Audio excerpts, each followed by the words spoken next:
She thought she was there to cook. Instead, she became the center of a rural empire, without even trying. Because some men can buy land, cattle, machines, but when they fall in love, they don't know what to do with their hands. So they try to control what can't be controlled. The result?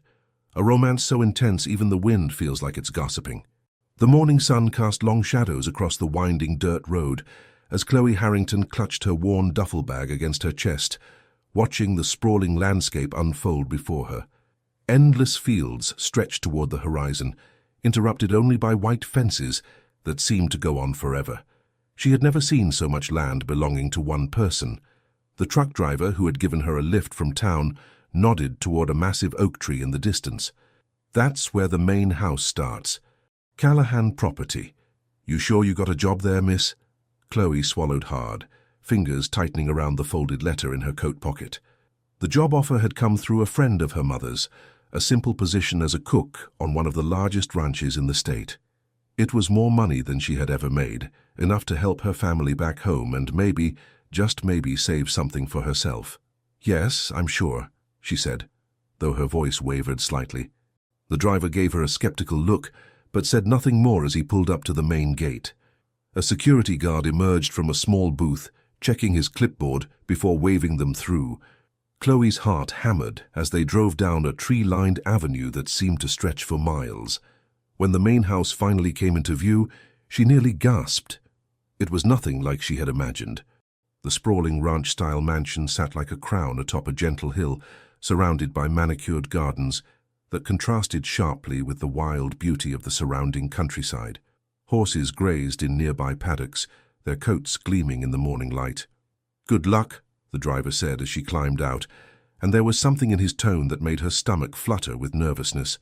Chloe stood alone on the gravel driveway, her small bag feeling even more inadequate now. She was early, almost an hour before she was supposed to report to the kitchen manager. The morning air was crisp and clean, carrying the scent of hay and something sweet she couldn't quite identify. If this story is touching your heart, show your support. Leave a like, subscribe to the channel and share it with your friends. Every action helps us keep bringing you new stories full of emotion. She was so absorbed in taking in her surroundings that she didn't hear the footsteps behind her until a deep voice made her jump. "You're the new cook." It wasn't a question. Chloe spun around and found herself looking up, way up, at the most imposing man she had ever seen. He stood at least 6'3" with broad shoulders that seemed to block out the sun. His dark hair was slightly disheveled, as if he had been running his hands through it, and his eyes were an intense shade of brown that seemed to look straight through her. He was dressed simply in jeans and a dark blue work shirt with the sleeves rolled up, revealing tanned, muscular forearms. His hands were large and calloused, the hands of a man who worked with them despite his obvious wealth. There was something raw and powerful about his presence that made her feel suddenly very small. "Ah, yes," Chloe managed, her voice coming out smaller than she intended. "I'm Chloe Harrington. I was told to report to Mrs. Patterson in the kitchen at 8. The man's eyes swept over her, taking in every detail with an intensity that made her skin prickle with awareness. His gaze lingered on her face, and she noticed the way his jaw tightened almost imperceptibly. "I'm Ethan Callahan," he said, and the pieces clicked into place. This was him, the owner of everything she could see, the man whose reputation for ruthless business dealings had reached even her small hometown. "You're early." "I apologize, Mr. Callahan. The driver who brought me made good time, and I thought—" "I didn't say it was a problem." His voice was gruff, but there was something else underneath it, something she couldn't quite identify. He continued to stare at her in a way that should have been uncomfortable, but instead sent a strange warmth spreading through her chest. Chloe shifted her weight, unsure what to do under such scrutiny. Up close, she could see the fine lines around his eyes, the slight stubble on his strong jaw. He had to be in his late 30s, maybe 40, but there was a vitality about him that made age irrelevant. "Mrs. Patterson is already in the kitchen," Ethan said finally, though he made no move to leave or direct her where to go. "But you can wait in the front garden. There are benches near the fountain." "Thank you, Mr. Callahan." She expected him to walk away then, to return to whatever important business had brought him outside so early. Instead, he stood there, hands slowly curling into fists at his sides, as if he were restraining himself from something. The silence stretched between them, heavy with something Chloe couldn't name. "Where are you from?" he asked abruptly. "Millbrook. It's a small town about 60 miles east of here." "I know where Millbrook is." His eyes hadn't left her face. "What made you want to work here?" The question seemed innocent enough, but the way he asked it with such focused intensity made it feel like her answer mattered more than it should. Chloe tucked a strand of her light brown hair behind her ear, a nervous gesture she had never been able to break. "I needed work, and this job pays well," she said honestly. "My family needs help, and I'm good at what I do." Mrs. Patterson said she was looking for someone who could handle country cooking for a large household. Something flickered in Ethan's expression. Approval, perhaps, or respect for her straightforwardness. He nodded slowly, his gaze finally dropping from her face to the bag she still clutched. "That all you brought?" "I travel light." She tried to smile, but his continued scrutiny was making her increasingly nervous. "I didn't know if I would have much space." "You'll have your own room in the staff quarters." He paused, then added, "But if you need anything, you tell Mrs. Patterson, or you tell me directly." Before Chloe could respond, a woman's voice called out from the direction of the house. An older woman with iron-grey hair and a kind face was waving from the porch. "That's Mrs. Patterson," Ethan said unnecessarily. He took a step back, creating distance between them, but his eyes remained locked on hers. "She'll show you everything you need to know." "Thank you, Mr. Callahan." "Ethan," he corrected, and the way he said his own name, low and rough, did something strange to her pulse. "Just Ethan when it's not business." He turned and walked away then, his long strides carrying him toward the stables in the distance. But Chloe could swear she felt his gaze on her back as she made her way toward the house, and when she glanced over her shoulder, she saw that she was right. He had stopped near the stable entrance and was watching her, one hand braced against the wooden doorframe, his expression unreadable, even from this distance. "Mrs. Patterson greeted her warmly, chattering about the kitchen and the household routine. But Chloe only half listened. Her mind was still on those intense brown eyes and the way they had seemed to see right into her soul, searching for something she wasn't sure she understood. What she didn't know was that back at the stables, Ethan Callahan was standing perfectly still, his heart pounding in a way it never had before, trying to understand why the sight of one small, brown-haired woman had just turned his entire world upside down. The kitchen was everything Chloe had hoped for and more, spacious and bright, with windows that overlooked the gardens. It had been recently renovated with professional-grade equipment that made her fingers itch to start cooking. Mrs. Patterson, the head housekeeper, had a warm smile that immediately put Chloe at ease, though the older woman's eyes held a shrewdness that suggested she missed very little. "You'll be responsible for all meals for Mr. Callahan and any guests he might have," Mrs. Patterson explained, showing her the massive refrigerator stocked with fresh ingredients. "He's particular about quality, but not fussy about fancy presentations. Likes good, honest food made well." Chloe nodded, running her hand along the smooth marble countertop. "What about the other staff?" "There's a separate dining area for them, but you're not responsible for that. We have Maria, who handles those meals." Mrs. Patterson paused, studying Chloe with those sharp eyes. Mr. Callahan specifically requested someone who could cook the way his grandmother used to. Comfort food, he called it. Real food. Something about the way she emphasized those words made Chloe glance up.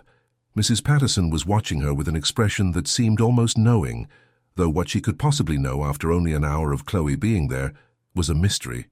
The morning passed in a blur of learning where everything was stored, understanding the household routine, and planning the week's menus.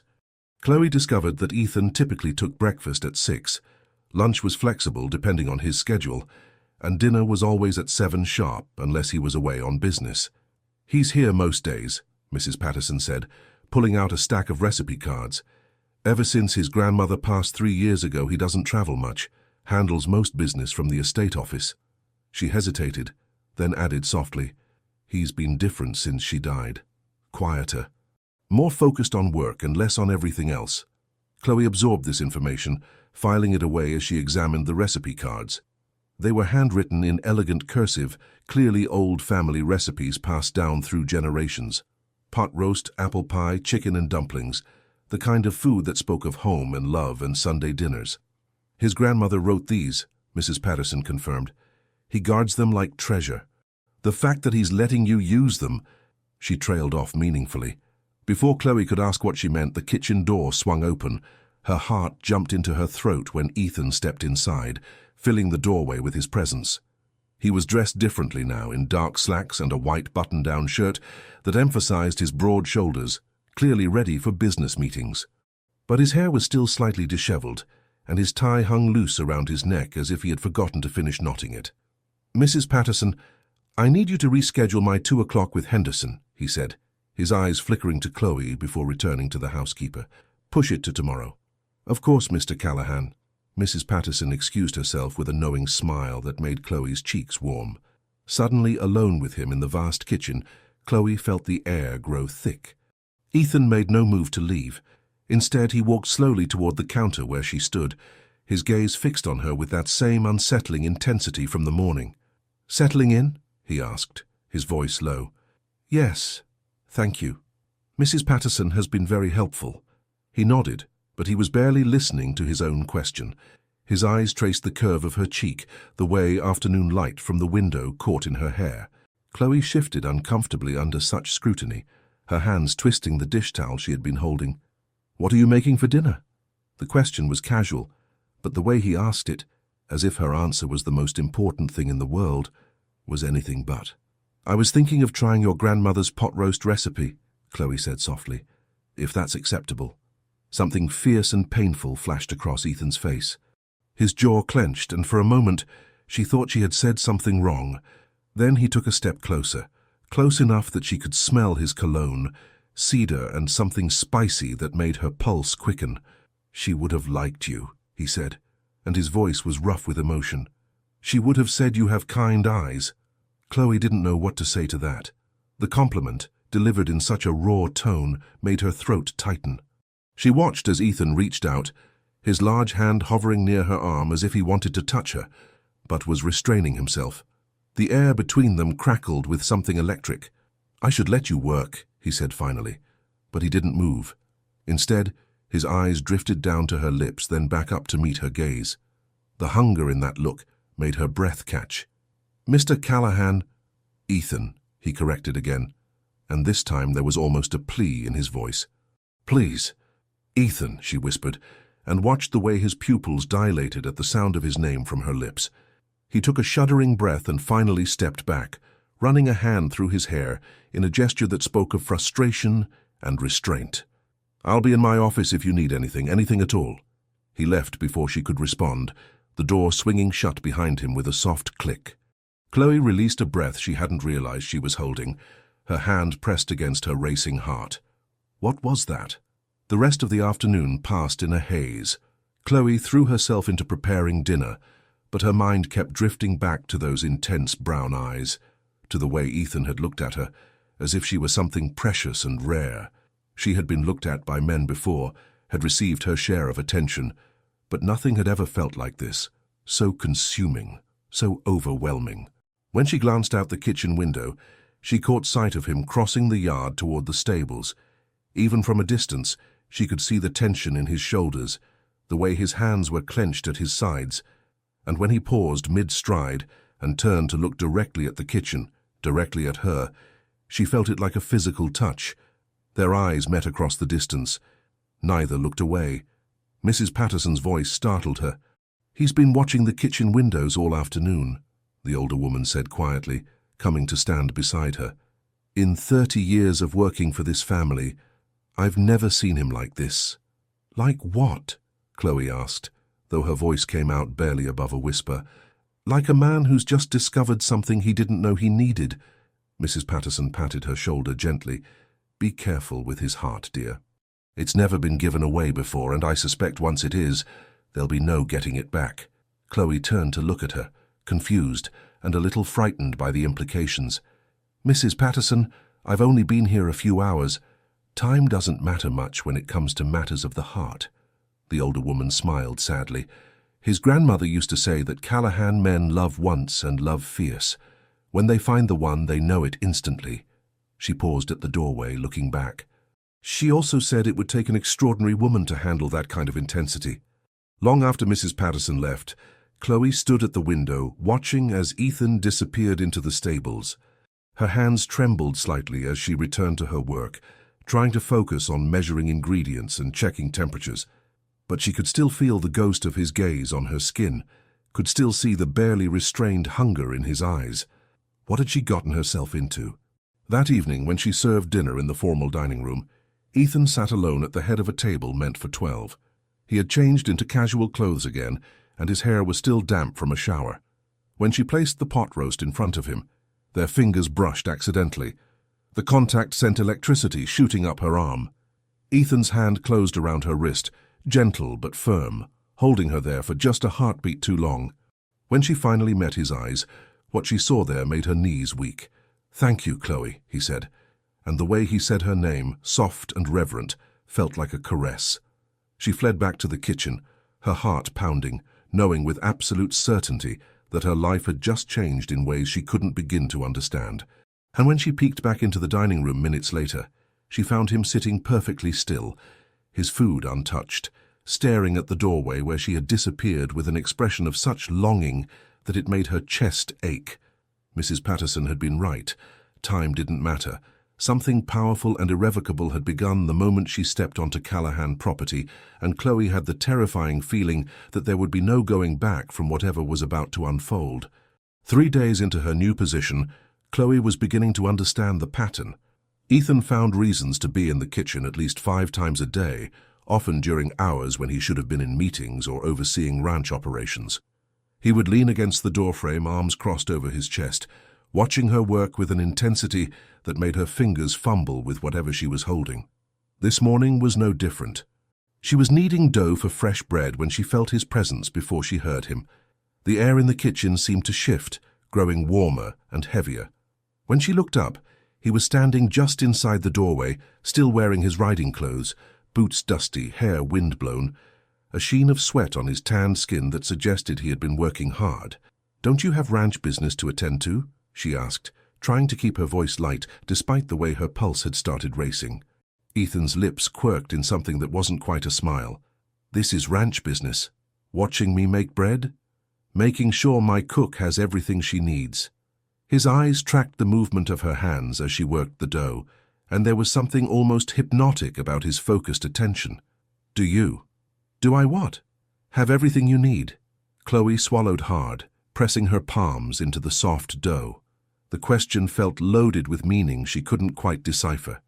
"Yes, Mr. Cole, Ethan. Everything is fine." He moved then, crossing the kitchen with those long strides, until he stood on the opposite side of the counter from her. This close, she could smell horse and leather and sweat, scents that should have been off-putting, but instead made something low in her belly tighten with awareness. "I noticed you working late last night," he said, and there was a rough edge to his voice. "After dinner service? I was preparing today's meals."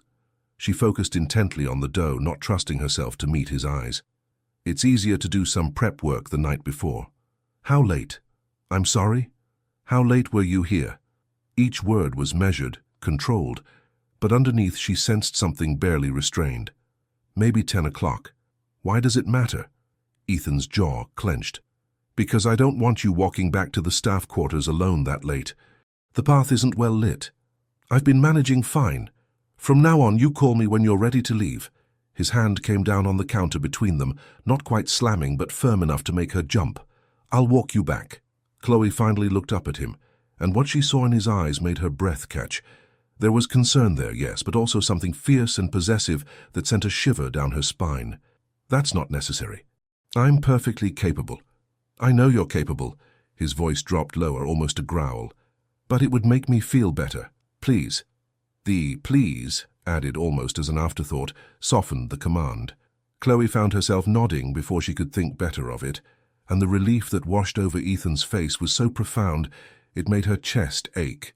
"Thank you," he said, and there was such genuine gratitude in those 2 words that she couldn't help but smile. They stood there in silence for a long moment, the kitchen filled only with the sound of her hands working the dough and the ticking of the old clock on the wall. Ethan watched every movement, and Chloe was acutely aware of how domestic this felt. Him standing there while she baked, as if they were something more than employer and employee. "My grandmother used to make bread every Sunday," Ethan said suddenly, his voice distant with memory. "The whole house would smell like yeast and butter. She said good bread required patience and strong hands." Chloe glanced at her flour-dusted fingers. "She was right about both. You have strong hands." His gaze was fixed on them, and the appreciation in his eyes made heat creep up her neck. "Capable hands. I noticed that the first day." "What else did you notice?" The question slipped out before she could stop it, and she immediately wanted to take it back.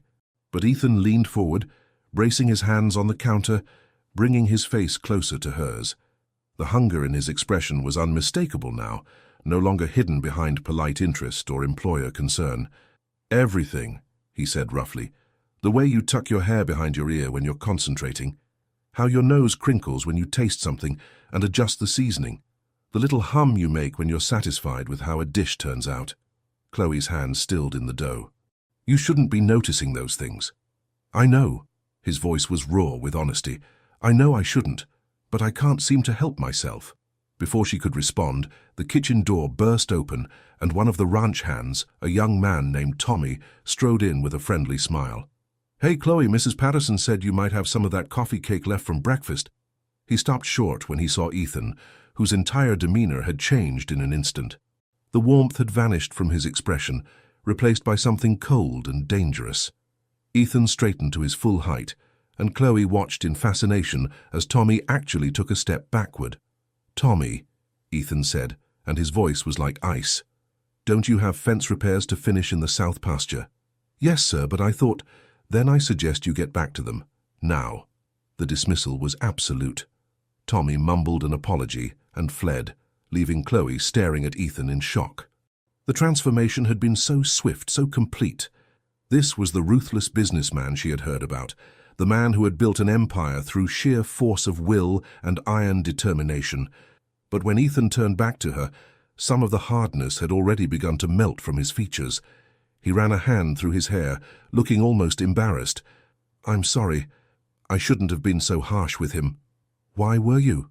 Chloe asked quietly. Ethan's eyes met hers, and the naked honesty in them stole her breath. "Because he was looking at you the way I want to be the only one who looks at you." The confession hung in the air between them, raw and vulnerable. Chloe's heart hammered against her ribs. She should say something, should establish boundaries, should remind him that she worked for him, and this was inappropriate. But the words wouldn't come. Instead, she heard herself ask, "And how is that?" Ethan's gaze dropped to her lips, then slowly traveled back up to meet her eyes. "Like you're the only thing in the world worth looking at." Chloe's knees went weak. She gripped the edge of the counter for support, flour and dough forgotten. The intensity between them was suffocating, thrilling, terrifying. She wanted to run. She wanted to stay. She wanted to understand why this man affected her so profoundly after only 3 days. "I should finish this bread," she whispered. "Yes." But Ethan didn't move. Neither did she. They stood there, separated by 3 feet of counter and a chasm of propriety that was rapidly shrinking with each passing second. Chloe could see the war playing out on Ethan's face, restraint battling desire, control fighting need. Finally, with what seemed like enormous effort, he took a step back. "I have a conference call in 10 minutes. It sounded like he was reminding himself more than informing her. "Of course." He made it all the way to the door before he stopped, his hand on the frame. Without turning around, he said, "Chloe?" "Yes?" "When you're ready to go back to your room tonight, you call me. No matter how late. Promise me." She should refuse, should insist on her independence, should maintain professional distance. "I promise," she heard herself say instead. Ethan's shoulders relaxed fractionally, and then he was gone, leaving Chloe alone with her racing heart and the growing realization that she was in far deeper waters than she had ever imagined. That night, when she finished her prep work at 9:30, she stood in the kitchen for a long time before finally pulling out her phone and sending him a text message. His response was immediate. "Stay there. I'm coming." 2 minutes later, Ethan appeared in the kitchen doorway, slightly breathless as if he had been running. Their eyes met, and Chloe knew with absolute certainty that whatever was happening between them was far beyond her control to stop. And the most terrifying part was that she wasn't sure she wanted to. The walk from the main house to the staff quarters took less than 5 minutes, but Ethan made it last 15. He walked slowly, deliberately, maintaining a careful distance between them while his hand hovered protectively at the small of her back, never quite touching but close enough that Chloe could feel the heat radiating from his palm. The night was clear and cool, stars scattered across the sky like diamonds on black velvet. Their footsteps crunched softly on the gravel path, and somewhere in the distance, a horse whinnied. The ranch at night was beautiful in a way that daylight couldn't capture. Quieter, more intimate, full of secrets. "How are you settling in?" Ethan asked, his voice low in the darkness. "Really settling in, I mean. Not the polite answer you give Mrs. Patterson." Chloe glanced at him sideways, surprised by the question and the genuine concern underlying it. "It's been an adjustment," she admitted. "I've never worked anywhere this grand before." "Grand?" He sounded almost amused. "My grandmother would have laughed at that. She always said the house was too big for its own good, that a home should be measured by the love inside it, not the square footage." She sounds like she was wise. "She was the wisest person I've ever known." Ethan's voice roughened with emotion. "She raised me after my parents died when I was 8. Taught me everything that mattered. How to be fair, how to be strong, how to care for the land and the people who depend on it." Chloe heard what he didn't say, that his grandmother had also been his entire world, and losing her had left a void nothing else could fill. "I'm sorry you lost her. She had a good life, a long one." He paused at a fork in the path, and even though Chloe knew the way to her quarters, Ethan guided them toward the longer route without asking. "She always told me that when the right woman came along I'd know instantly. Said Callahan men don't waste time on doubt when it comes to matters of the heart." The statement hung in the air between them, heavy with implication. Chloe's pulse quickened. "And have you? Known instantly, I mean." Ethan stopped walking entirely. They stood beneath an old oak tree, its branches creating patterns of shadow and starlight across the ground. When he turned to face her fully, the intensity in his eyes made her breath catch. "Yes," he said simply. "The moment I saw you standing in my driveway with your bag clutched to your chest and uncertainty in your eyes, I knew." "Knew what?" "That my life had just changed." He took a step closer, and Chloe's back pressed against the rough bark of the tree. He wasn't trapping her. She could easily slip away. But she found herself rooted to the spot. "That I was in serious trouble." "Ethan, I know this is insane." His hand came up to brace against the tree trunk beside her head, close enough now that she could see the gold flecks in his brown eyes. "I know it's too fast, too intense. I know I should keep my distance and let you settle in and not stand here telling you things that probably terrify you." "Then why are you?" Her voice came out breathless. "Because I've never been good at denying myself what I want." His gaze dropped to her lips. "And because I hope, that I terrify you in the same way you terrify me." Chloe's heart was pounding so hard, she was certain he could hear it. "How do I terrify you?" "You make me want things I've never wanted before." His voice was raw with honesty. "A real home, not just a house. Someone to share breakfast with, to talk to about my day, to hold at night when the darkness feels too heavy." "You make me want to be better than I am." "You don't even know me," she whispered, but her protest sounded weak even to her own ears. "I know enough." His free hand rose slowly, giving her time to pull away, before his fingers brushed against her cheek with a gentleness that contradicted his size and strength. "I know you bite your bottom lip when you're worried. I know you hum old songs while you cook. I know you send half your paycheck home to your family every week, because Mrs. Patterson processes the mail. I know you're kind and hard-working and too beautiful for your own good." His thumb traced the curve of her jaw, and Chloe felt herself melting under his touch. This was madness. She had been here less than a week. She barely knew this man. But when his fingers threaded gently through her hair, and he leaned in close enough that his breath fanned across her lips, nothing else seemed to matter. "Tell me to stop," Ethan murmured, his lips hovering just inches from hers. "Tell me this is too fast, too much. Tell me you don't feel this too, and I'll step back. I'll try to be professional. I'll try to give you space." Chloe's hands had somehow found their way to his chest, feeling the rapid hammer of his heart beneath her palms. She should tell him to stop, should insist on boundaries and propriety and all the sensible things she knew she ought to say. Instead, she heard herself whisper, What if I don't want you to stop? The groan that escaped Ethan was pure masculine need. His forehead dropped to rest against hers, his hand tightening in her hair. Don't say that unless you mean it, Chloe, because once I start, I'm not sure I'll be able to stop wanting you. Not tomorrow, not next week, not ever. The promise, or was it a warning, sent shivers down her spine. But before either of them could close that final distance, voices echoed from somewhere nearby. Ranch hands returning from town, their laughter carrying on the night air. Ethan pulled back immediately, though the reluctance in the movement was evident. He closed his eyes and took a deep breath, visibly fighting for control. When he opened them again, the raw hunger had been banked, but not extinguished. "I should get you home," he said, his voice rough, "before I forget every good intention I've ever had." They walked the remaining distance to her quarters in charged silence. At her door, Ethan maintained his careful distance, hands shoved deep in his pockets, as if he didn't trust himself not to reach for her again. "Thank you for walking me back," Chloe managed, her key trembling slightly in her hand. "Every night," Ethan said firmly. "I meant what I said. When you're ready to leave, you call me." "That's not necessary." "It is to me." His eyes bore into hers with such intensity that she felt pinned in place. "Humor me, Chloe. Let me do this one thing to feel like I'm taking care of you." She nodded, unable to form words, and watched as relief flooded his features. He took a step back, then another, but his eyes never left her face. "Sleep well," he said softly. "You too." He turned and walked away, and Chloe watched him go, noting the tension in his shoulders and the way his hands had curled into fists at his sides. She understood what it cost him to walk away, because it was costing her just as much to let him go.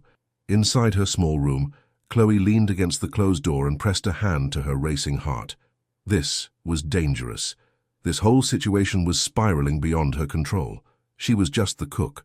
He was the owner of everything she could see. The power imbalance alone should have been enough to make her cautious.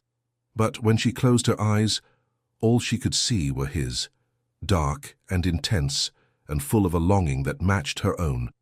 All she could feel was the ghost of his fingers in her hair, the warmth of his breath against her lips, the promise of something she had never experienced before. What was she going to do? Her phone buzzed with a text message. From Ethan. "Just making sure you got inside safely."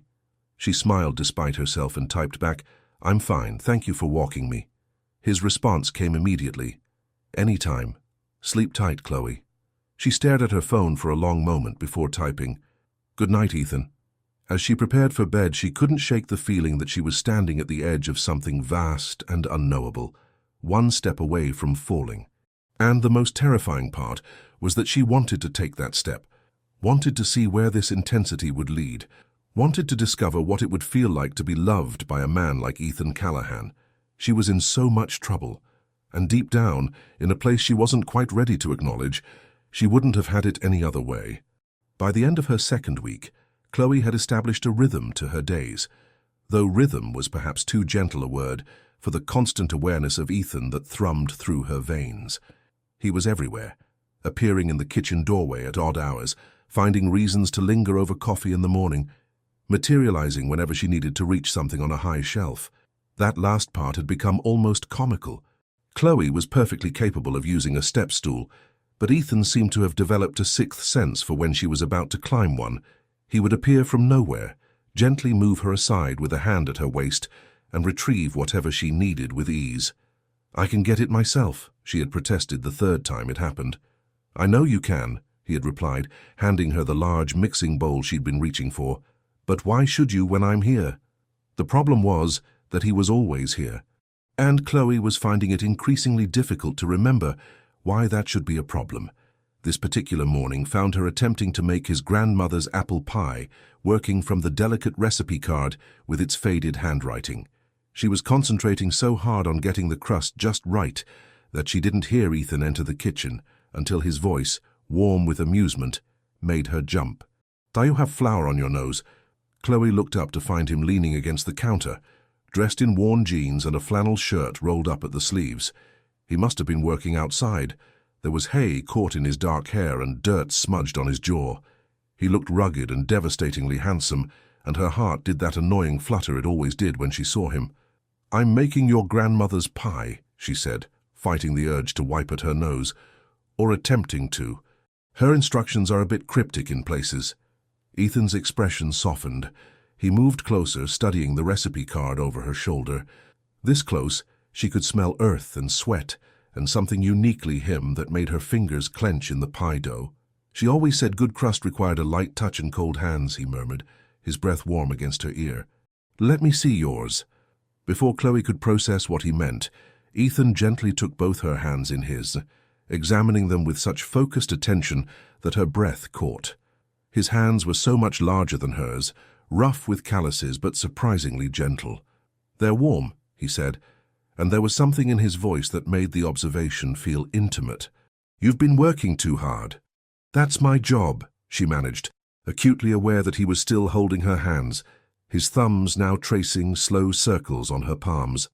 "Here." Ethan released one hand but kept hold of the other, guiding her toward the sink. He turned on the cold water and held her hands under the stream, his larger ones cupping hers. "My grandmother used to do this. Said it helped keep the butter from melting into the dough." The gesture was simple, practical even, but the way Ethan was touching her, carefully, reverently, as if her hands were precious, made Chloe's throat tight. She watched water run over their joined hands, feeling the warmth of his chest against her back where he stood close behind her. "Better?" His voice was rough, strained. "Yes," she whispered, though she was talking about more than just her hands. Ethan turned off the water but didn't immediately release her. Instead, he reached for a dish towel and dried her hands, with such care that Chloe felt tears prick her eyes. No one had ever treated her like this, like she was something delicate and valuable and worth cherishing. "Ethan," she began, but whatever she had been about to say was interrupted by his phone ringing. He closed his eyes briefly, frustration clear on his face, before pulling the device from his pocket. "I have to take this," he said apologetically, glancing at the screen. "It's my lawyer about the Henderson contract." "Of course. Go ahead." But Ethan hesitated, his free hand coming up to cup her cheek. His thumb brushed away the flour on her nose, with such tenderness that it made her heart ache. "Will you save me a piece of the pie? It's your pie. I'll save you the whole thing if you want. I just want a piece." His eyes held hers. "The piece you cut for me. That's what matters." He left then, phone to his ear, but not before Chloe saw him glance back at her twice before he disappeared through the doorway. She returned to the pie with trembling hands, trying to focus on crimping the edges of the crust, while her mind replayed the feel of his hands on hers. The pie turned out perfectly. When Ethan appeared for dinner that evening, Chloe served him a generous slice, still warm from the oven. She watched from the kitchen doorway as he took the first bite, saw the way his eyes closed, and his expression transformed into something painful and beautiful. "It's perfect," he said when he opened his eyes, and she could see moisture gathering there. Exactly like hers. Later, when she was cleaning up the kitchen, Ethan appeared again. Without a word, he began helping her wash dishes, something she was certain the owner of a multi-million-dollar ranch had never done before in his life. "You don't have to do this," Chloe protested. "I want to." He took a plate from her hands and rinsed it carefully. "My grandmother used to say that washing dishes together was when the best conversations happened. Something about the rhythm of it. Hands busy so the words could flow easier." They worked in comfortable silence for a few minutes before Ethan spoke again. "Tell me about your family. Your real family, not the polite version you give everyone else." Chloe considered deflecting but found herself answering honestly instead. "There's not much to tell. My parents are good people who work hard and never quite have enough. I have 3 younger siblings, 2 brothers and a sister. They're smart kids with big dreams and no money to chase them. That's why you send most of your paycheck home. How did you—" She stopped, remembering Mrs. Patterson mentioning that he knew. "Yes. My sister wants to go to college. She's brilliant, but scholarships only cover so much." Ethan was quiet for a moment, scrubbing at a pot with more force than necessary. "What about your dreams, Chloe? What do you want?" No one had ever asked her that. She had spent so long putting her family's needs first that she had almost forgotten she was allowed to want things for herself. "I don't know," she admitted softly. "I used to dream about opening my own restaurant someday." Something small and cozy where people could come for comfort food and good conversation. But that was a long time ago. Why did you stop dreaming it? Because dreams require money and time and opportunities I don't have. She heard the bitterness in her own voice and tried to soften it. It's okay, I'm good at what I do and I like helping my family. That's enough. Ethan set down the pot he had been washing and turned to face her fully. His hands were still wet when he cupped her face, tilting it up so she had to meet his eyes. It shouldn't have to be enough. You deserve to have your dreams too. Ethan, I'm serious. His thumbs stroked her cheeks. You're so busy taking care of everyone else that you've forgotten to take care of yourself. Your own wants, your own needs, your own future. And what would you know about that? The question came out more defensive than she intended. You've probably never had to sacrifice anything in your life. Instead of getting angry, Ethan just looked sad.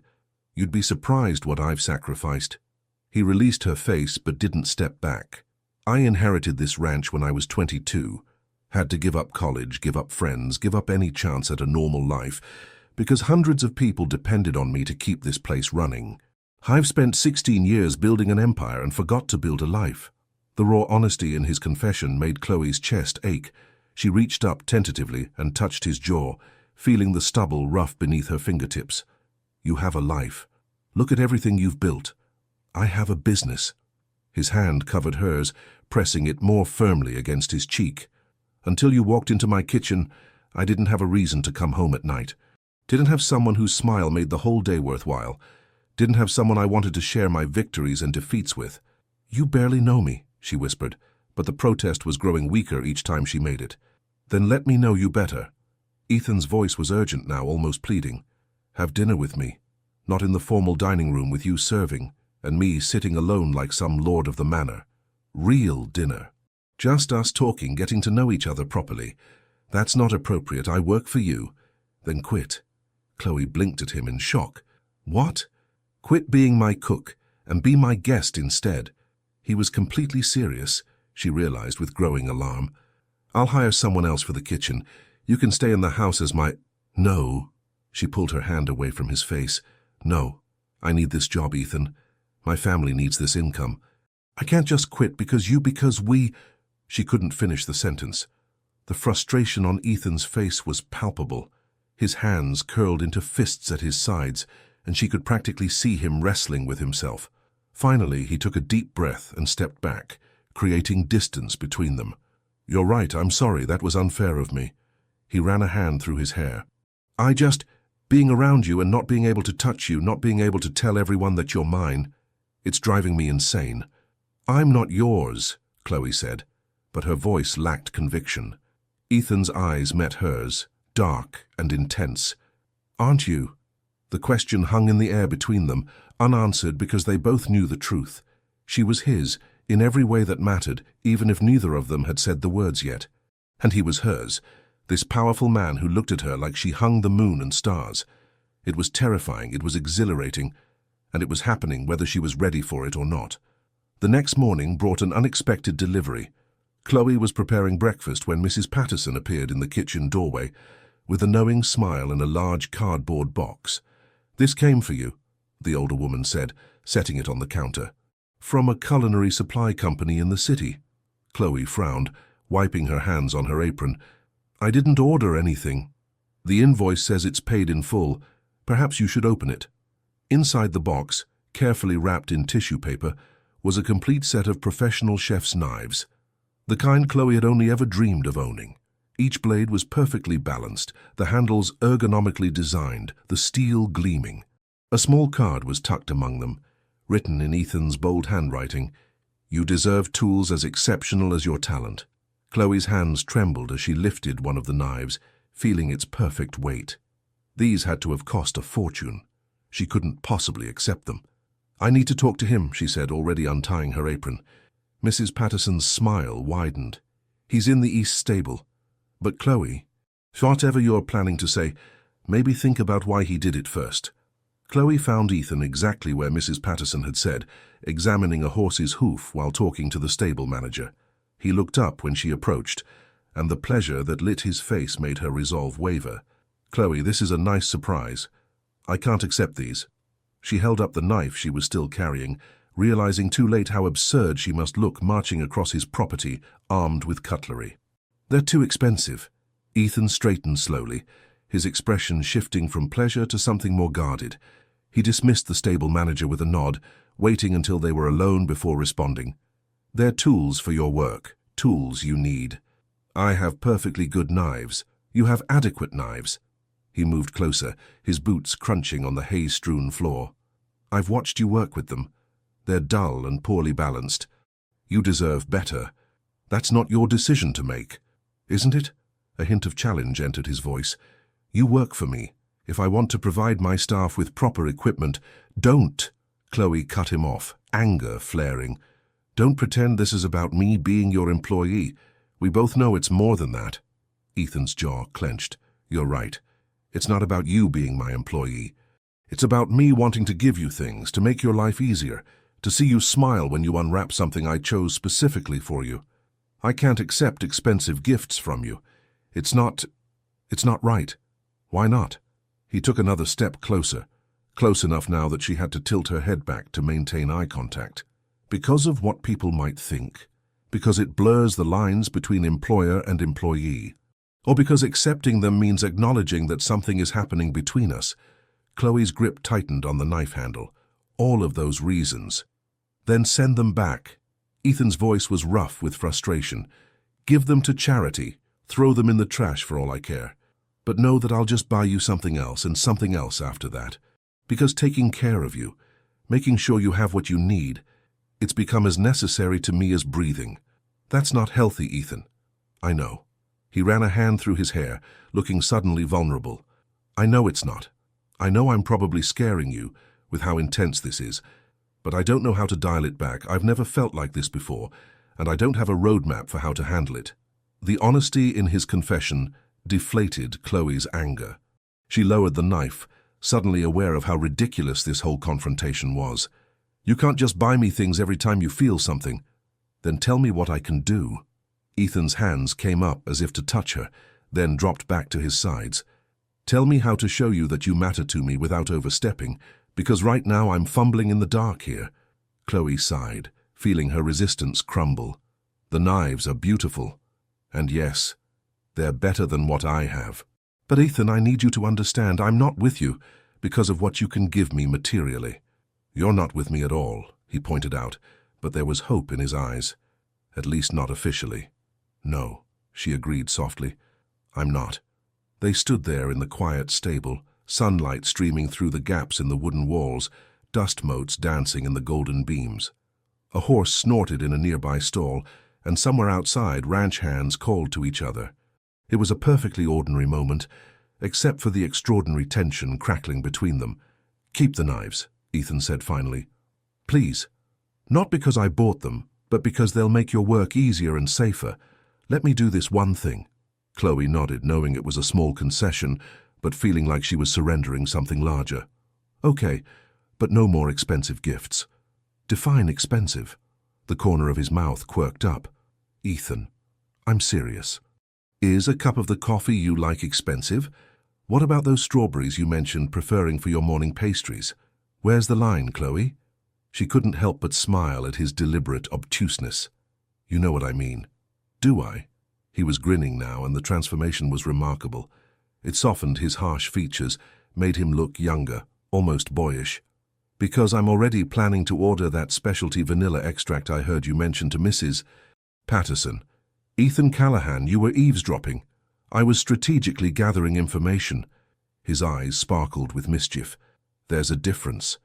Before Chloe could respond, her foot caught on an uneven board, and she stumbled forward.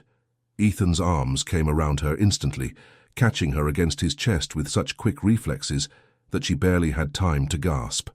The knife fell harmlessly to the hay-covered floor as both her hands came up to grip his shoulders for balance. "Careful," he murmured, but he made no move to release her.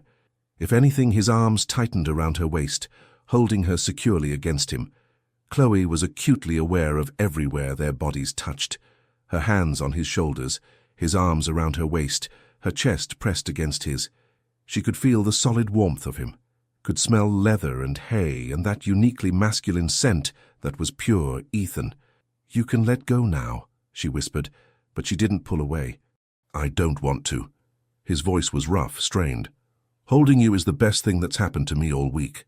"That's sad. That's honest." One of his hands moved to the small of her back, splaying possessively. "You have no idea how many times I've imagined this, having you in my arms, feeling you trust me enough to let me hold you." Chloe's breath caught. She should step back, should re-establish boundaries, should remember all the reasons this was complicated. But when she looked up at him, what she saw in his eyes made all those sensible thoughts scatter. "I should get back to the kitchen," she managed. "Breakfast won't make itself." In a minute, Ethan's hand came up to cup her cheek, his thumb tracing the curve of her jaw with such tenderness that her eyes fluttered closed. "Let me have this minute, Chloe. Please." So she stayed there in the circle of his arms, feeling his heartbeat strong and steady against her own, letting him hold her as if she were something precious he was afraid of breaking. And for just that moment, she allowed herself to imagine what it would be like if this were real, if she were truly his and he were truly hers, without complications or power dynamics or fear holding them back. When she finally pulled away, Ethan released her immediately, though the reluctance in the gesture was clear. He bent to retrieve the fallen knife, cleaning it carefully on his shirt before handing it back to her. "Thank you," she said softly, "for the knives.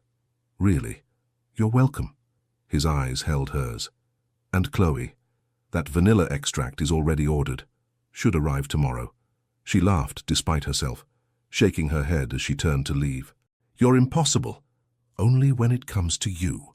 As Chloe walked back to the house, the knife cradled carefully in her hands and Ethan's gaze burning into her back, she realized with startling clarity that she was falling for him. Not just attracted, not just fascinated. Falling in that terrifying, exhilarating way that meant there would be no protecting her heart if this went wrong. And the most frightening part was that she couldn't seem to make herself care about the risk. Behind her, Ethan stood in the stable doorway watching until she disappeared into the house, his hand pressed against his chest as if he could calm his racing heart through sheer force of will. The stable manager returned and found him still standing there, staring at the empty path with an expression of such longing that the older man wisely said nothing at all. 3 weeks into her employment, Chloe's world had narrowed to one undeniable truth. Ethan Callahan was consuming her thoughts as thoroughly as she apparently consumed his. The evidence was everywhere. The way he rearranged his entire schedule just to be in the kitchen during her morning prep work, how he had quietly dismissed Tommy from any duties that brought him near the house after catching the young ranch hand complimenting her biscuits, the fact that he now personally drove her home every single night, regardless of how late she worked, and lingered at her door as if leaving her was physically painful. Tonight was no different. A summer storm had rolled in during dinner service, and rain drummed against the windows as Chloe finished cleaning the kitchen. When she texted Ethan that she was ready, his response came within seconds. "Don't move. I'm getting the truck." She waited by the kitchen door, watching lightning fork across the darkened sky. The storm was magnificent and terrifying, nature's raw power on full display. She was so absorbed in watching it that she didn't hear Ethan approach until his jacket settled around her shoulders, still warm from his body. "You'll catch cold," he said, his voice rough with concern. Chloe pulled the jacket tighter, breathing in his scent. "It's summer. You're shivering." He was right. But it wasn't from the cold. It was from his proximity, from the way his hand lingered on her shoulder, from the intensity she could feel radiating from him, even in the darkness. "The truck's right outside," Ethan continued, but he made no move toward the door. Instead, his hand slid from her shoulder down her arm, his fingers eventually tangling with hers. "Ready?" She nodded, not trusting her voice. They ran through the rain together, his hand never leaving hers, and by the time they reached the truck they were both soaked. Ethan helped her into the passenger seat, his hands spanning her waist, lifting her easily. The gesture was practical, but felt unbearably intimate. Inside the truck, with rain hammering the roof and windows fogging from their breath, the world shrank to just the two of them. Ethan made no move to start the engine. Instead, he turned to her, and in the intermittent flashes of lightning, she could see the war playing out on his face. "I need to tell you something," he said finally, his voice barely audible over the storm. Chloe's heart kicked against her ribs. Okay, I can't keep pretending this is normal. That what I feel for you is normal. His hands gripped the steering wheel as if it were the only thing keeping him grounded. Every night I drop you off and watch you walk away, it gets harder to leave. Every morning I wake up and the first thing I think about is whether you slept well, if you're happy, if you dreamed about me the way I dream about you. Ethan, let me finish, please. He turned to face her fully, and the raw emotion in his eyes stole her breath. I know this is fast.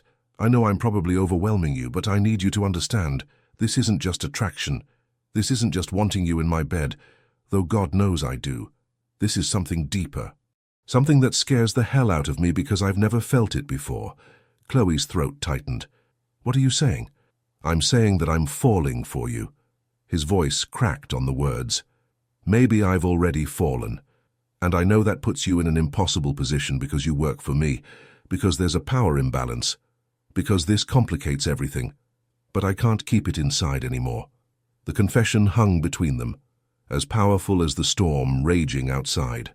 Chloe stared at him, this strong, commanding man who ran a multi-million-dollar empire, now looking utterly vulnerable in the flickering lightning.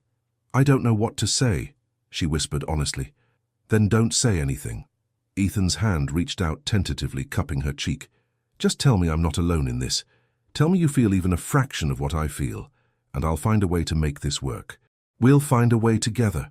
Chloe leaned into his touch, her own hand coming up to cover his. You're not alone, she admitted, and watched relief flood his features. I think about you constantly. Wonder what you're doing, if you're eating properly, if you're pushing yourself too hard. When you walk into a room, it's like all the oxygen disappears. And when you look at me the way you're looking at me right now, how am I looking at you? Like I'm something miraculous. Her voice broke. Like I matter more than anything else in the world. You do. Ethan's thumb stroked her cheekbone with infinite tenderness. You matter more than this ranch, more than my business, more than anything I've built. And that terrifies me, because I've spent my entire adult life making sure nothing and no one could become more important than my responsibilities. But, Chloe prompted softly, but then you walked into my life with flour on your nose and determination in your eyes, and suddenly all those responsibilities felt meaningless compared to making you smile. He leaned closer, his forehead almost touching hers. What have you done to me, Chloe Harrington? The same thing you've done to me, she whispered back. They stayed like that, breathing the same air, hearts pounding in unison, while the storm raged around them. Ethan's hand trembled against her cheek, and Chloe could feel the restraint it was costing him not to close that final distance between them. I should take you home, he said finally, though he didn't move. You should. In a minute. In a minute, she agreed. But several minutes passed before Ethan finally, reluctantly, started the truck. And when he walked her to her door, his hand warm and protective at the small of her back, Chloe knew with absolute certainty that they had crossed a line tonight. There was no going back now, not that she wanted to. The next morning brought an unexpected shift in dynamics. When Chloe arrived in the kitchen before dawn, she found a single wildflower in a glass vase on her workstation, a delicate purple bloom she recognized from the fields surrounding the ranch. There was no note, but none was needed. She smiled, touching the soft petals gently before beginning her work. Throughout the morning, more flowers appeared, one tucked behind the coffee canister, another beside the recipe box. By noon, she had collected 7, each one carefully placed where she would find it during her routine. It was silly and romantic, and made her heart feel too big for her chest. He picked those himself this morning, Mrs. Patterson said, appearing with her usual quiet timing. I saw him from the upstairs window walking through the east field at sunrise with his grandmother's cutting basket. The image of Ethan, powerful, commanding Ethan, carefully selecting wildflowers for her, made Chloe's throat tight with emotion. He's never done anything like this before, the housekeeper continued, studying Chloe with those sharp eyes. Never brought a woman flowers, never rearranged his schedule for anyone, never looked at someone the way he looks at you. Mrs. Patterson, I'm not warning you off, dear. The older woman's expression softened. Just the opposite. I'm telling you that what you have with him is rare, real, the kind of thing people spend their whole lives searching for. She paused. But I'm also telling you to be careful. There are people on this ranch who won't be happy about it." "What people?" Before Mrs. Patterson could answer, James Whitmore, the ranch administrator, strode into the kitchen. He was a lean man in his mid-40s with cold eyes and a perpetual sneer that made Chloe instinctively uncomfortable. "Mrs. Patterson, I need you to—" He stopped when he saw Chloe, his gaze sweeping over her dismissively before landing on the flowers scattered across the counter. Something flickered in his expression. Recognition, calculation. "New decoration policy in the kitchen." "Those are mine," Chloe said, fighting the urge to gather them protectively. "How nice." His smile didn't reach his eyes. "Mr. Callahan is certainly providing his staff with lovely perks these days." The way he said it made the innocent statement sound sordid. Chloe felt her cheeks heat, but before she could respond, Mrs. Patterson stepped forward.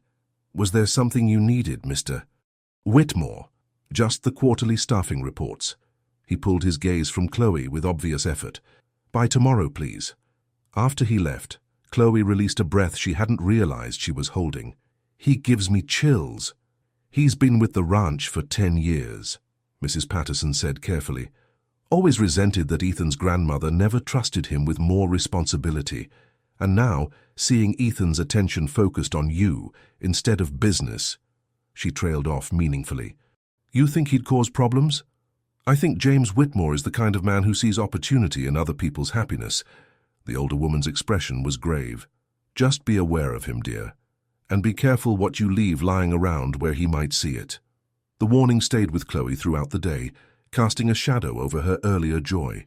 That evening, when Ethan appeared for dinner, she studied him with new eyes, seeing not just the man who made her heart race, but the powerful ranch owner whose every move was watched and analyzed by dozens of employees.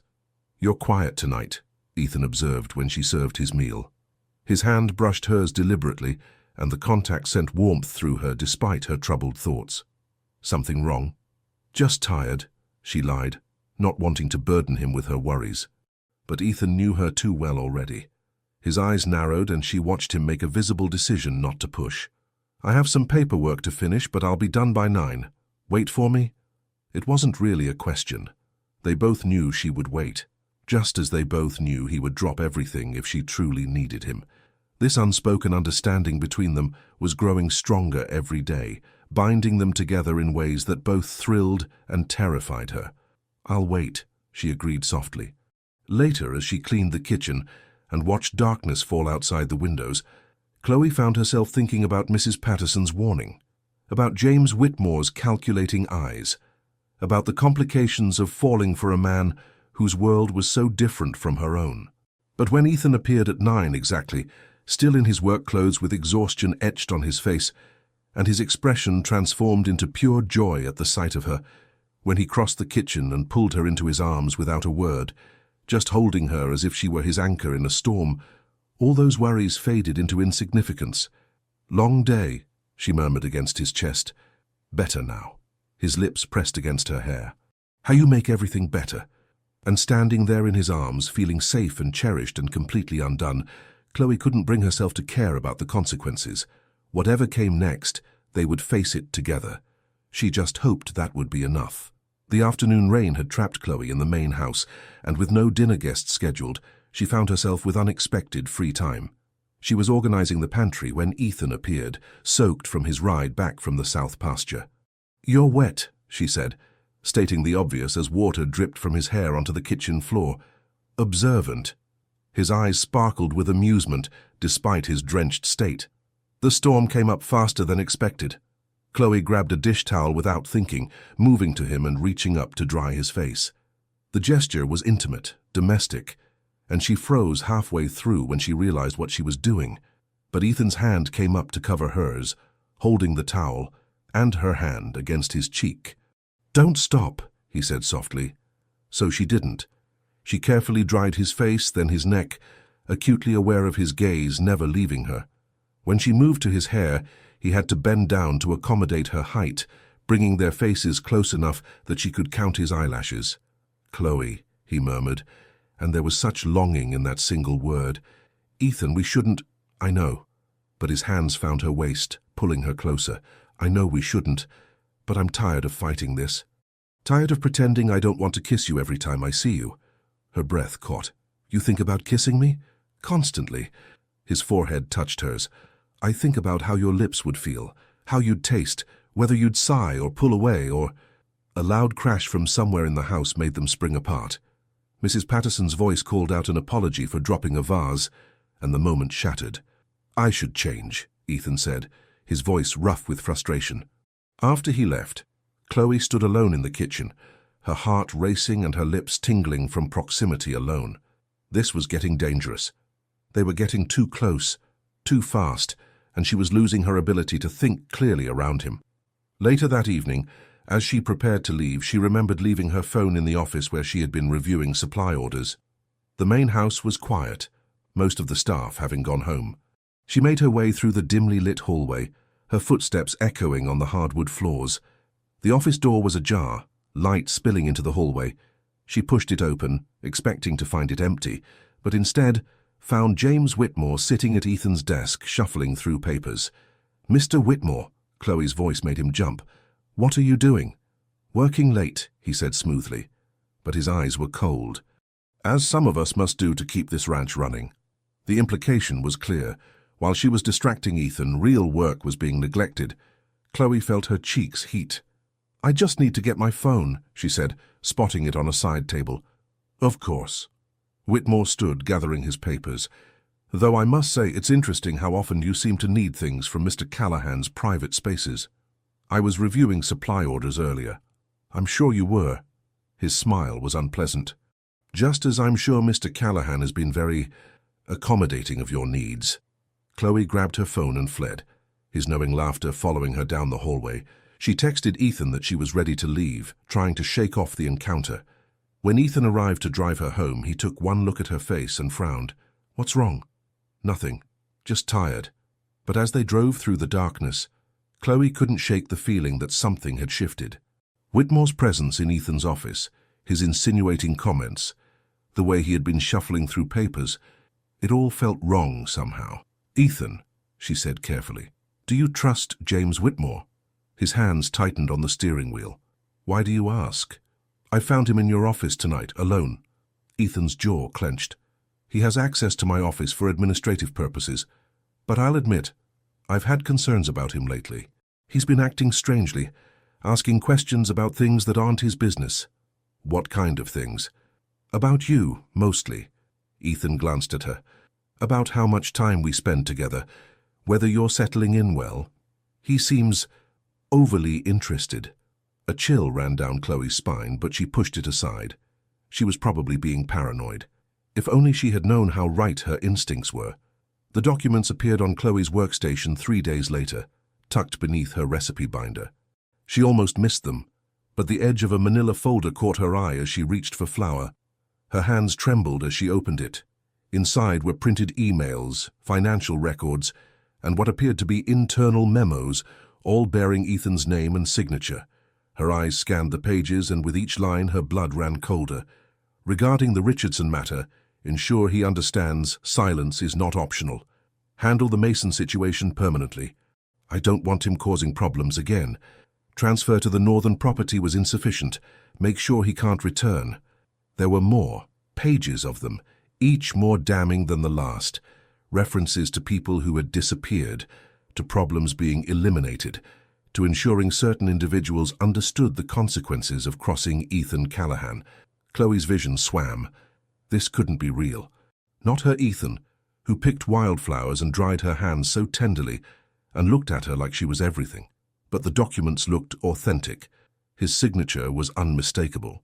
And suddenly, all his possessive behavior took on a sinister cast. The way he had dismissed Tommy so harshly, how he always knew where she was, his intensity about walking her home every night. You make sure his family understands their best option is to forget he existed. The words blurred as tears filled her eyes. She thought of his grandmother's stories about Callahan men loving fiercely. What if fierce had a darker meaning? What if the power she had found so attractive was actually dangerous? Her phone buzzed. A text from Ethan. Miss you? Coming to the kitchen soon. Chloe's hands shook so badly she nearly dropped the phone. She couldn't face him. Not now. Not with these documents burning into her brain and fear clawing at her throat. She grabbed her bag with trembling fingers, stuffing the folder inside. She needed to think, needed space, needed to understand if the man she was falling in love with was actually a monster. The walk to the staff quarters felt like miles. Every shadow made her jump, every sound made her heart race. She threw her belongings into her duffel bag, her movements jerky and panicked. A knock on the door made her freeze. "Chloe, are you in there?" Ethan's voice, concerned and gentle. The voice that had whispered such sweet things to her. She couldn't answer, couldn't face him. "Chloe, you're scaring me. Please open the door." Tears streamed down her face as she scribbled a note with shaking hands. "I can't do this. I can't be with someone like you. Please don't come after me." She waited until she heard his footsteps retreat before slipping out the back way. A ranch hand she barely knew agreed to drive her to the bus station in exchange for $50, half of what she had. During the entire drive, she kept looking back, half expecting to see Ethan's truck pursuing them. But the road remained empty. At the bus station, waiting for the midnight bus to her hometown, Chloe finally let herself sob. She pulled out her phone to delete his number, to sever the connection cleanly, but found herself staring at their text thread instead. His last message: "Miss you, coming to the kitchen soon." Before that, "Sleep well, dream of me." And before that, "You make everything better." She had been so happy, so completely, foolishly happy, and now she was running for her life from the man she loved. The bus pulled up, its brakes hissing in the quiet night. Chloe boarded with her small bag and broken heart, never looking back at the town that held everything she had wanted and everything she feared. She had no way of knowing that in the morning, Ethan would find her note and fall to his knees in his empty kitchen, clutching the paper and sobbing her name. She had no way of knowing the documents were all lies, and she had no way of knowing that the man who planted them was watching her bus disappear with a satisfied smile. Ethan read the note for the 100th time, the paper crumpled and tear-stained. 4 days had passed since Chloe vanished, and each minute felt like drowning. Someone like you. What did that mean? He had replayed every conversation, every moment, searching for the mistake that had driven her away. Had he been too intense, too possessive? Had he scared her with the depth of his feelings? His ranch suffered. Meetings went unattended. Calls went unreturned. His staff walked on eggshells around him, watching their employer deteriorate before their eyes. Mrs. Patterson found him in the kitchen late one night, sitting in the dark where Chloe used to work. "I need to eat, Mr. Callahan." "I need her." His voice was broken. "I need to understand what I did wrong. Maybe you should ask her family where she is." "I tried. They won't see me. Her father threatened to call the police if I came back." Ethan's laugh was bitter, like I'm some kind of threat to her. But Mrs. Patterson was studying him with those sharp eyes. "What if someone made her think you were? What? What if something happened to make her afraid of you?" The housekeeper moved closer. "Think, Mr. Callahan. What could make a woman who looked at you the way Chloe did suddenly run in terror?" Ethan's mind raced. Chloe hadn't been afraid of him. Even at his most intense, she had met his gaze steadily, had challenged him, had softened under his touch. Fear had never been in her eyes when she looked at him. Until that last day. He had seen her in the morning, had watched her smile at his text. Then nothing. No explanation, just that note. "Someone told her something," he said slowly, "or showed her something.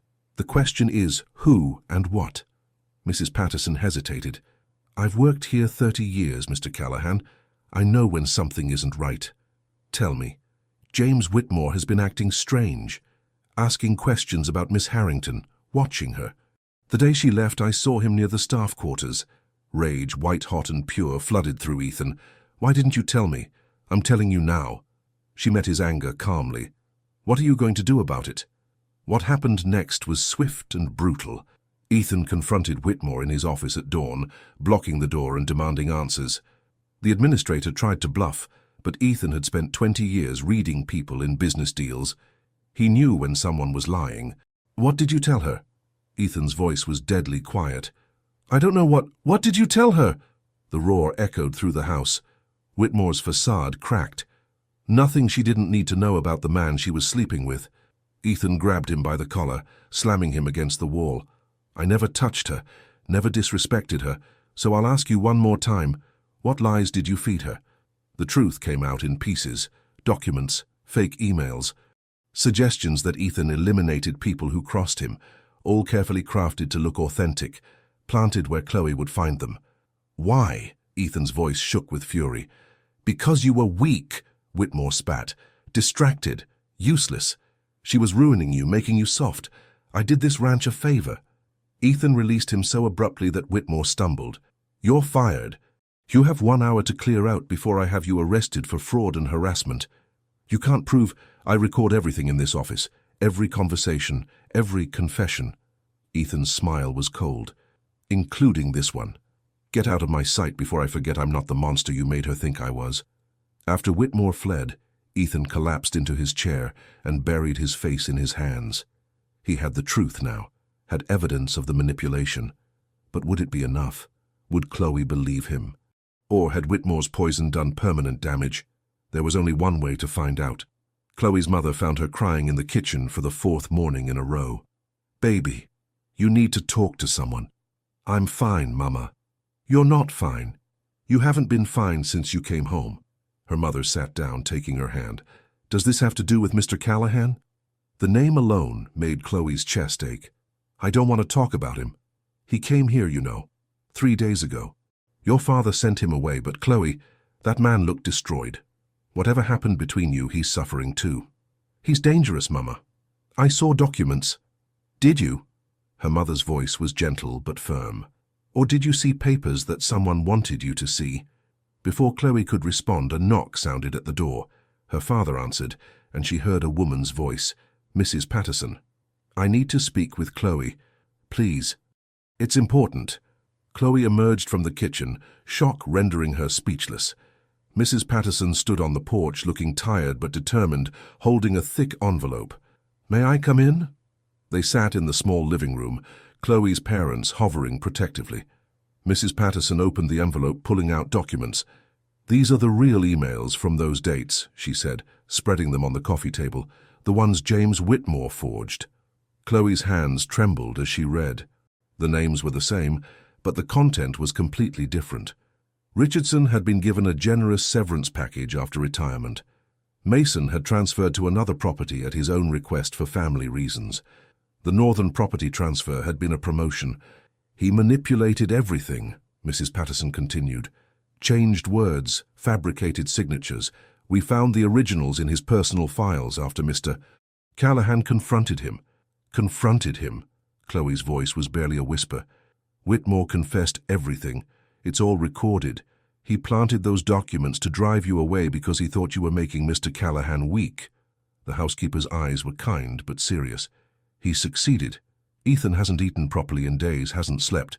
He's falling apart without you. Tears streamed down Chloe's face as the truth crashed over her. I believed it. I believed he was dangerous. Because Whitmore made it believable. Mrs. Patterson pulled out one more document, a recording device. Ethan wanted you to hear this, to understand that he would never hurt you or anyone else. She pressed play. Ethan's voice filled the room, raw with pain. Tell her I love her. Tell her I would never harm her, never threaten her, never be anything but grateful that she exists. Tell her that if she can't come back to me, I understand. But she needs to know the truth. She needs to know that loving her is the best thing I've ever done, and losing her is killing me. Chloe's sob broke the silence. Her mother wrapped arms around her as she wept. What do I do? Chloe whispered. What does your heart tell you? Her heart told her she had been a fool, that she had run from the best thing in her life based on lies, that somewhere in that big ranch house, Ethan was suffering as much as she was. I need to see him. Mesnam? Patterson smiled. He's waiting. He's been waiting since the moment you left. The drive back to the ranch felt eternal. Chloe clutched the real documents, evidence of her mistake and his innocence. What if he couldn't forgive her for doubting him? What if she had broken something irreparable? But when Mrs. Patterson's car pulled up to the main house and Chloe saw Ethan on the porch, thinner, haggard, but alive with desperate hope, all her fears vanished. She was out of the car before it fully stopped, running toward him. Ethan met her halfway, and when their bodies collided, when his arms wrapped around her with desperate strength, Chloe finally felt like she could breathe again. I'm sorry, she sobbed against his chest. "I'm so sorry. I should have trusted you." "Shh." His hand cradled her head. "You're here. That's all that matters." "I love you," she whispered. "I love you so much." Ethan pulled back just enough to see her face, his own wet with tears. "Say it again." "I love you." And then he was kissing her.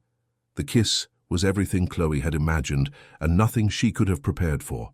Ethan's lips claimed hers with a desperate hunger, tempered by infinite tenderness, one hand cupping her face while the other pressed firmly against the small of her back, holding her against him as if he feared she might disappear again. Chloe melted into him, her fingers threading through his hair as she kissed him back with equal fervor. She tasted salt from their mingled tears, felt the tremor in his strong hands, heard the groan that rumbled deep in his chest when she pressed closer.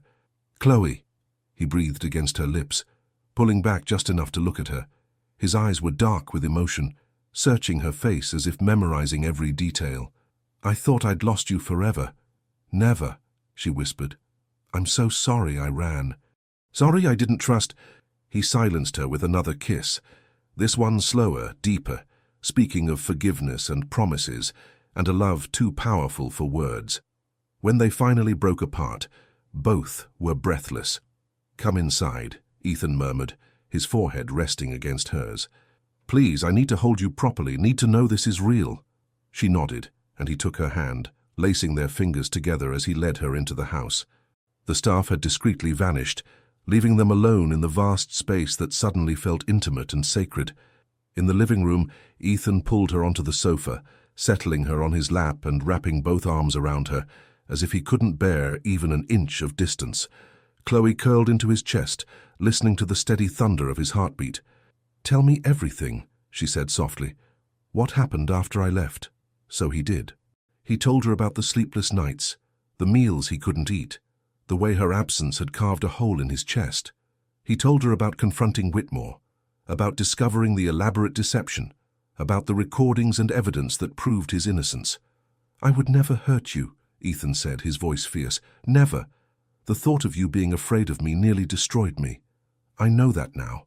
Chloe lifted her head to meet his gaze. "I know who you really are. A good man.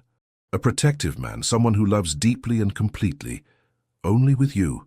His hand came up to stroke her hair. "I've never felt this before, Chloe. This consuming need to make someone happy, to protect them, to build a life with them. Is that what you want? A life with me?" "More than anything." Ethan's eyes held hers with unwavering certainty. "I want mornings waking up beside you, evenings cooking together, nights falling asleep with you in my arms. I want everything, Chloe. All of it. Forever." Tears spilled down her cheeks. "I want that too." The kiss that followed was different from before, less desperate, more certain, a claiming and a surrender all at once. Ethan's hands traced reverent paths along her spine, and Chloe felt heat bloom where he touched, spreading through her body like wildfire. "Stay with me tonight," he whispered against her lips. "Not in the staff quarters, here, with me." Chloe's breath caught. She knew what he was asking, knew what staying meant. And she wanted it, wanted him, with an intensity that left no room for doubt. "Yes," she breathed. Ethan stood, lifting her effortlessly in his arms. She wrapped her legs around his waist, her arms around his neck, as he carried her through the house to his private rooms. With every step he kissed her, her lips, her jaw, the sensitive spot beneath her ear that made her gasp. In his bedroom, he set her down gently on the bed, following her down until he was braced above her, his weight supported on his forearms. The lamplight cast shadows across his face, highlighting the sharp planes and the raw emotion in his eyes. "I love you," he said, the words a vow. "I will spend every day proving that to you." "I love you too," Chloe whispered, pulling him down for another kiss. And as the night deepened around them, they spoke their love in whispers and sighs, in gentle touches and passionate embraces, discovering each other with reverence and wonder, building something beautiful and unbreakable that would last a lifetime. Morning light filtered through the curtains, painting golden stripes across the tangled sheets. Chloe woke slowly, aware first of warmth, then of the solid presence beside her, then of the gentle fingers tracing patterns on her bare shoulder. "Good morning," Ethan's voice was rough with sleep and emotion. She turned to face him, finding his eyes already on her, filled with such tenderness that her throat tightened. "Hi," she whispered. "Hi, yourself." He pulled her closer, pressing a kiss to her forehead. "How do you feel?" "Perfect." And she meant it. Last night had been everything she had dreamed and more. Gentle and passionate, reverent and wild. Two souls finally coming together without barriers or fear. "You, like the luckiest man alive." His hand cupped her face. "I meant what I said. Every word. I want forever with you, Chloe. Then you'll have it." They stayed in bed for hours, talking and laughing and discovering the simple joy of being together without complications. When Mrs. Patterson knocked discreetly with breakfast, they ate in bed like teenagers, feeding each other strawberries and stealing kisses between bites. The next 3 months were a dream. Chloe moved into the main house, into Ethan's room, into his life completely. They cooked together in the evenings, him learning her recipes while she learned his stories. He taught her to ride horses. She taught him to make pie crust from scratch. The ranch had never seen its owner so happy, so present, so completely transformed by love. On a crisp autumn evening, with stars beginning to emerge in the darkening sky, Ethan led her to the field where he had picked those first wildflowers. A blanket was spread on the grass, candles flickering in glass jars surrounding it. "What's this?" Chloe asked, though her heart already knew. Ethan took both her hands, his own trembling slightly. 3 months ago, you ran from me because someone made you believe I was dangerous. But you came back, you trusted me, you chose me despite everything." "Ethan, let me finish." He smiled, though his eyes were suspiciously bright. "You've taught me what love really means. Not control, but freedom. Not possession, but partnership. You've shown me that being strong means being vulnerable with the right person." He dropped to one knee, and Chloe's hands flew to her mouth as tears spilled down her cheeks. "Chloe Harrington, will you marry me? Will you let me spend the rest of my life loving you, protecting you, and making you as happy as you've made me?" The ring he produced was perfect, a simple diamond that caught the candlelight and threw rainbows across her skin. Not ostentatious, just beautiful, just right. "Yes," she sobbed. "Yes, yes, yes." Ethan slipped the ring on her finger and stood, pulling her into his arms and spinning her around while she laughed through her tears. When he finally set her down, he kissed her with such joy that she felt it in her very soul. The wedding took place on the ranch 3 months later, a beautiful blend of his world and hers. Chloe's family mixed easily with Ethan's business associates, her mother crying happy tears as she watched her daughter marry a man who looked at her like she hung the moon. During the ceremony, when Ethan promised to love and cherish her all the days of his life, his voice broke with emotion. And when Chloe promised to trust him, to build a life with him, to love him forever, she meant every word with her whole heart. Their first dance was to a slow country song his grandmother had loved, and Ethan held her so close she could feel his heartbeat against her own. "Happy," he murmured, deliriously. "Good," he kissed her temple, "because this is just the beginning." 2 years later, the kitchen of the main house, now renovated and expanded with Chloe's input, smelled of cinnamon and fresh bread. Chloe stood at the counter, her swollen belly making it difficult to reach the upper shelves, humming contentedly as she worked. Strong arms wrapped around her from behind, large hands splaying protectively over her rounded stomach. "What are you doing?" "Making cookies for the ranch hands' families," Chloe said, leaning back into Ethan's embrace. "It's almost Christmas. You're 8 months pregnant with twins. You should be resting. I'm happy. I'm cooking. I'm exactly where I want to be." She turned in his arms, smiling up at him. "Stop fussing." "I'll never stop fussing over you," he kissed her nose, "especially now." "Well, your children are very active today." As if on cue, one of the babies kicked, and Ethan's face lit up with wonder as his hand followed the movement. "They're going to be strong like their mother," he said softly, "and stubborn like their father." They stood together, swaying gently, hands on her belly, feeling their children move. Outside, snow began to fall, blanketing the ranch in white.